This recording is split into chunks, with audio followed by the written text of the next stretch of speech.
يعني ما الذي يحدث الآن؟ أصبح يعني حتى من الإعلاميين من يتحدث عن الجهاد وأن بالسابق كان جهاد يعني جهاد كافر بهذه الكلمة. يعني هناك يعني مغالطات. ما الذي يحدث بعيدا عن المناطق الساخنة، مناطق داخل سوريا؟ الآن أصبحت المهاترات خارج مناطق سوريا. صح. يعني حتى من ليس له رأي فقهي أصبح يتحدث بكل جرأة ويتحدث وربما يتهم. ما الذي يحدث؟ البعض منهم ربما أتى بمشاهد ربما تدعو إلى الجهاد في أفغانستان، وهذا أمر مشروع في عهد خادم الحرم الشريف الملك فهد رحمه الله، كان يدعو إلى الذهاب أو كان يعني يشد أزر من يذهب إلى هناك من أبناء السعودية. ونعلم علم اليقين كان موقف جميل، موقف رائع، موقف سامي، الوقوف مع أهل السنة والجماعة في أفغانستان. ما الذي تحول؟ الآن أصبحوا يعني يأخذون بعض المقاطع في ذاك الزمان ويجعلونها في هذا الزمان لإسقاط هيبة الدعاة، إسقاط هيبة العلماء. ما الذي يحصل؟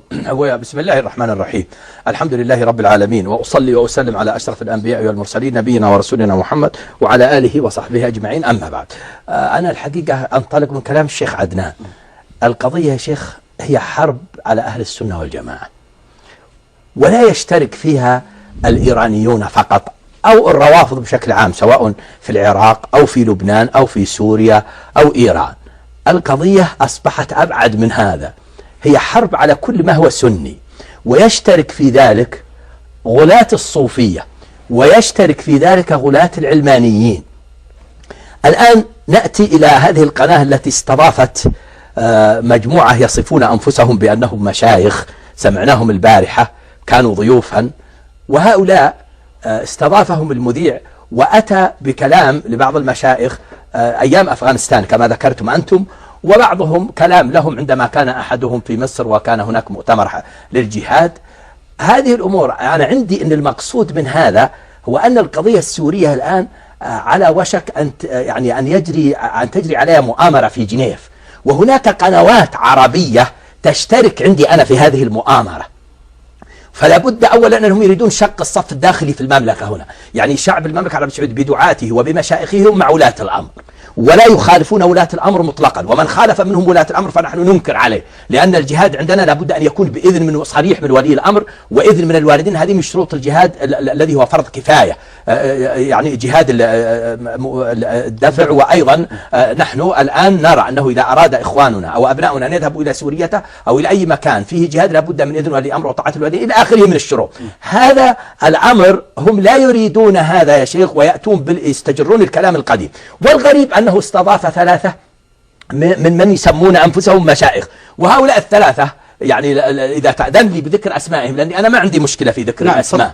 أنا عندي عبد العزيز الرئيس، هذا الذي يرغي ويزبد ويحارب الدعاة، وهذا الرجل اللجنة الدائمة للإفتاء بأعضائها السبعة وصفوا هذا الرجل بأنه متعالم ومتكابر أيضا، ووصفه بأنه مرجع، يعني على مذهب المرجئة، وله كتاب اسمه الإلمام بشرح نواقض الإسلام، وله شرح كتاب التوحيد، كلها يرد فيها على الشيخ محمد بن عبد الوهاب.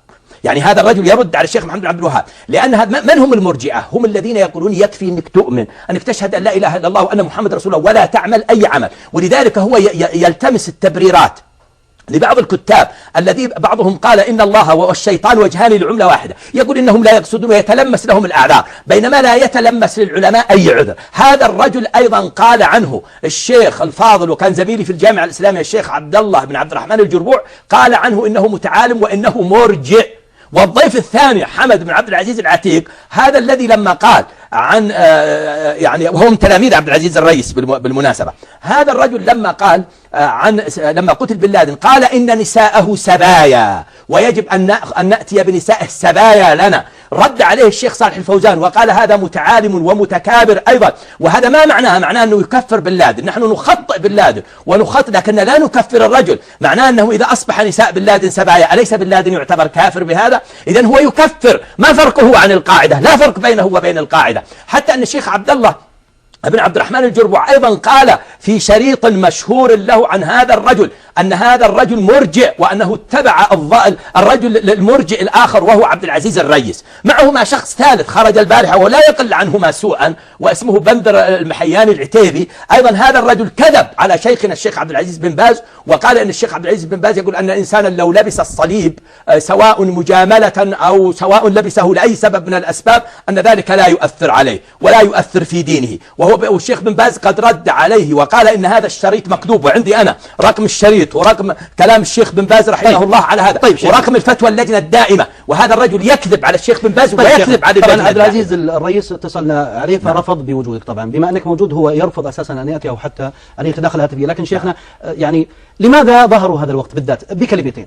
أنا أقول هل هو تشويش مثلا للجهاد؟ نعم مثلاً؟ تشويش، لأن الأزمة السورية الآن في حلقاتها الأخيرة قد ينتصر الشعب السوري وقد يتم التآمر على الشعب السوري. وقناة العربية وMBC هذه القناة التي تصف إخواننا الذين يقتلون في العراق بأنهم داعش. تعرف نحن ضد داعش وضد القاعدة قولا واحدا، لكن ليس إخواننا الذين يقتلون في الفلوجة ويقتلون في الرامدي ليسوا داعش، هؤلاء هم أبناء العراق الأحرار الذين انتهك أعراضهم. وقناة العربية سبق أنها قامت بنشر فيلم يقول عن الإمام محمد بن سعود والشيخ محمد العواب إنهما قاطعا طريق. هذه قناة العربية، هذه القناة التي لا تخدم الإسلام والمسلمين، هذه قناة تخون الأمة بأفعال.